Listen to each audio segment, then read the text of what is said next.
नमस्कार दोस्तों, मेरा नाम डॉक्टर अंकुर सिंघल है। मैं कंसल्टेंट यूरोलॉजिस्ट हूँ और ईस्ट दिल्ली में अपने क्लिनिक पर प्रैक्टिस कर रहा हूँ। दोस्तों, आज हम बहुत ही महत्वपूर्ण विषय पर बात करेंगे, जो कि है बीपीएच, या फिर आसान शब्दों में कहेंगे प्रोस्टेट की समस्या, who all are at a greater risk of developing benign prostatic hyperplasia. जिसको हिंदी में कई लोग गदूद से भी जानते हैं।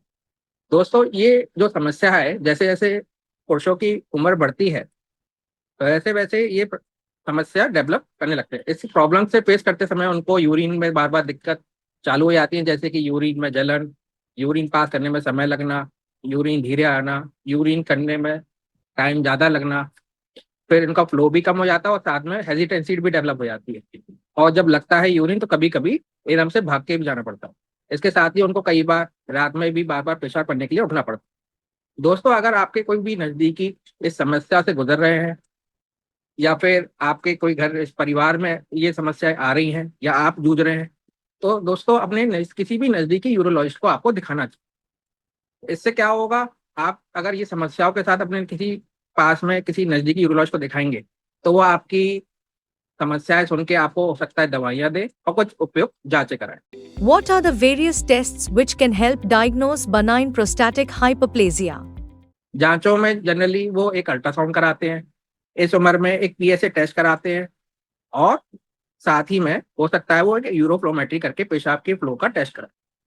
दोस्तों, अगर ये सारे टेस्टों के हिसाब से वो जो मेडिसिन देते हैं, हो सकता है उन मेडिसिन से आपके सारे सिम्टम खत्म हो जाए। कई बार इसके कारण यूटीआई जैसी संबंधित शिकायतें भी साथ में रहती हैं, जो कि अच्छे से दवाइयों से रिस्पॉन्ड करती हैं। इसके बाद ही दोस्तों, अगर सपोज इनसे भी आराम नहीं मिलता है, जो आपके नजदीकी यूरोलॉजिस्ट वो आपको और आगे की चिकित्सक उपाधि बता सकते हैं। क्या क्या ट्रीटमेंट ऑप्शन आपको अवेलेबल रह सकते हैं, जैसे कि वो आपको गाइड कर सकते हैं इमीडिएटली कैथेटराइजेशन, अगर आपका पेश यूरिन बहुत समय से पास नहीं हुआ हो, आपको यूरिन का रिटेंशन हो गया हो, या फिर यूरिन में कभी कभी ब्लड भी आ जाता है, तो हो सकता है वो आपके और टेस्ट भी कराएं, जैसे कि पीएसए, या फिर यूरिन का रूटीन कल्चर, या फिर सीटी स्कैन। अगर यूरिन रूटीन कल्चर में इन्फेक्शन आता है, तो फिर उसका वो एंटीबायोटिक से इलाज करते हैं। फिर उसके बाद अगर पीएसए बढ़ा हुआ आता है, तो पीएसए में दोस्तों ये दरअसल जो मार्कर है, वो एक प्रोस्टेट कैंसर है, जो कि पुरुषों में बढ़ती उम्र के साथ इस कैंसर का खतरा बढ़ता है। जैसे कि महिलाओं में बच्चेदानी का कैंसर का खतरा होता है यंग एज में, पुरुषों में ये कैंसर का खतरा ज्यादा एज में होता है। तो दोस्तों, अगर ये जो बीमारी है ये बीपीएस से बिल्कुल अलग, अगर आपको ये पीएसए बढ़ा हुआ आता है, तो हो सकता है डॉक्टर आपको इस बीमारी के पीएसए बढ़ने के कारण से अलग टेस्ट कराए, जैसे कि प्रोस्टेट का एमआरआई, और हो सकता है वो बायोप्सी दे। वो बिल्कुल अलग बीमारी है बीपीएस से। प्रोस्टेट कैंसर का पीएसए का प्रोस्टेट की रुकावट जो वो पैदा कर रहा है, उससे कोई रिलेशन नहीं। इन दो बीमारियों का इलाज बिल्कुल अलग है।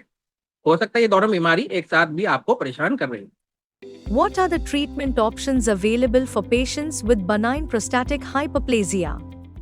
अब इसके इलाज के ऑप्शन क्या क्या होते हैं?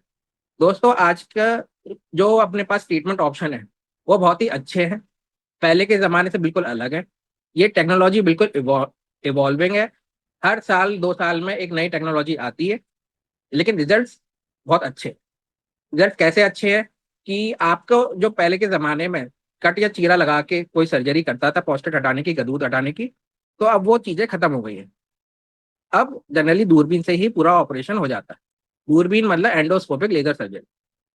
इसमें दोस्तों क्या करते हैं, या तो आपके पास ऑप्शन टीओआरपी का है, जो कि ट्रेडिशनल होता है, छोटे प्रोस्टेट के लिए काफ़ी कारगर है, और इंडिया में, भारत में हमारे यहाँ सबसे ज़्यादा मोस्ट कॉमनली परफॉर्म प्रोसीजर है। फिर उसके बाद होता है कि आप लेजर से सर्जरी कर रहे हैं, जिसमें होलैप कहते हैं। इससे भी प्रोस्टेट पूरा निकाल देते हैं। जनरली ये बड़े प्रोस्टेट में हम जनरली यूज करते हैं। तीसरा ऑप्शन जो मिनिमली इन्वेजिव में और नए आए हैं, जो कि जिनमें हम ज़्यादा देर एनेस्थीसिया नहीं कर सकते, तो रेजम, आईटेंड, और ये आदि पद्धतियाँ अवेलेबल हैं। दोस्तों, अगर पेशेंट चाहता है, जैसा उसकी परिस्थितियाँ देखते हुए, फाइनेंशियल परिस्थितियाँ हुई, या फिर उसकी कंडीशन बॉडी की हुई, जैसे कि वो एनेस्थीसिया नहीं झेल पा रहा है, तो हम इन पद्धतियों को उस हिसाब से यूज करते हैं। जैसे ट्रीटमेंट ऑप्शन है, उसके रिजल्ट बहुत ही बेटर होते हैं। एक दिन में ही आप अपनी समस्या से दूर हो जाते हैं, और आपको अपनी जितनी भी दिक्कतें हैं उनसे एक ही दिन में आराम मिल जाता है। तो दोस्तों, अगर आप इन सारी चीज़ों से गुजर रहे हैं, ये सारी दिक्कतें आपको आ रही हैं, तो फिर आप अपने किसी भी नजदीकी यूरोलॉजिस्ट को दिखाएं और परामर्श लें।